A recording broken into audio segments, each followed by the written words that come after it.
નમસ્કાર મિત્રો, સ્વાગત છે તમારું અમારી YouTube channel Gujarat jobs and ન્યૂઝમાં.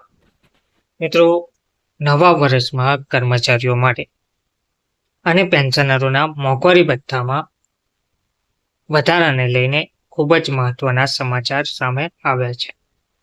પગારમાં મોટો વધારો જોવા મળી રહ્યો છે.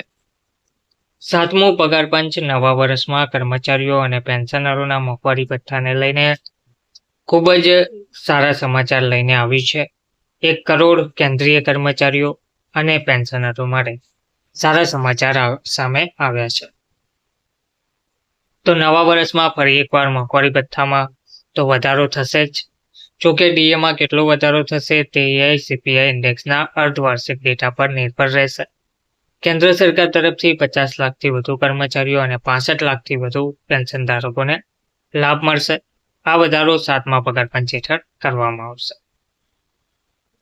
તો લેબર ડિપાર્ટમેન્ટ દ્વારા જાહેર કરવામાં આવેલા જુલાઈથી સપ્ટેમ્બરના ડેટા વિશે વાત કરીએ તો એઆઈસીપીઆઈ ઇન્ડેક્સ 141.5 અને ડીએ સ્કોર 54.49% પર પહોંચી ગયો છે. જોકે ઓક્ટોબર, નવેમ્બર અને ડિસેમ્બરના આંકડા આવવાના બાકી છે. આ પછી નક્કી થશે કે ડીએમાં કેટલો વધારો થશે.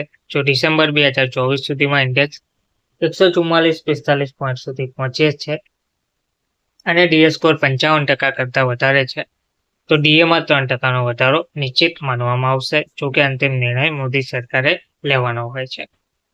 તો જાન્યુઆરી 2025થી મોંઘવારી ભથ્થું વધશે. વાસ્તવમાં સરકારના સરકારી કર્મચારીઓ સરકાર વર્ષમાં 2 વખત કેન્દ્રીય કર્મચારીઓ અને પેન્શનરોના ડીએ દરોમાં સુધારો કરે છે, જે એઆઈસીપીઆઈ ઇન્ડેક્સના અર્ધવાર્ષિક ડેટા પર આધાર રાખે છે.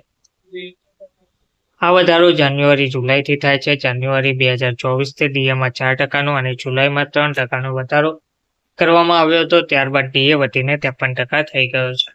હવે આગામી ડીએ વધારો જાન્યુઆરી 2025થી છે, જે એઆઈસીપીઆઈ ઇન્ડેક્સના અર્ધવાર્ષિક ડેટા પર નિર્ભર કરે છે. જો અત્યાર સુધીના આંકડાઓ પર નજર કરીએ તો નવા વર્ષમાં ડીએમાં વધુ 3%નો વધારો થવા જઈ રહ્યો છે. કારણ કે નવા દર જાન્યુઆરી 2025થી લાગુ થશે. આવી સ્થિતિમાં એરિયસનો લાભ પણ અપેક્ષિત છે. સૂત્રોનું માનીએ તો વડાપ્રધાન નરેન્દ્ર મોદી બજેટ પહેલા કે પછી ગમે ત્યારે તેની જાહેરાત કરી શકે છે. આ રીતે મોંઘવારી ભથ્થાની ગણતરી કરવામાં આવશે, જેમાં ડીએ અને ડીઆરમાં વધારો ઔદ્યોગિક કામદારો માટે all India consumer price index CPI-RWની 12 મહિનાની સરેરાશમાં ટકાવારીના વધારાના આધારે ગણવામાં આવે છે. સરકાર સામાન્ય રીતે દર વર્ષે જાન્યુઆરી 1 અને જુલાઈ 1ના રોજ આ ભથ્થામાં સુધારો કરે છે. કેન્દ્ર સરકારના કર્મચારીઓ માટે ડીએની ગણતરી નીચે પ્રમાણે કરવામાં આવે છે, જેમાં ડીએ પર્સન્ટેજ બરાબર પાછળના 12 મહિનાના એઆઈસીપીઆઈ આધાર વર્ષ 2001 બરાબર 100 અને ઔસત 115.76 ગુણ્યા 100.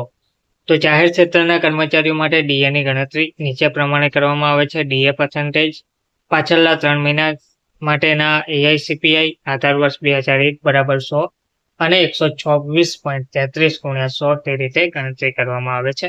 ધન્યવાદ.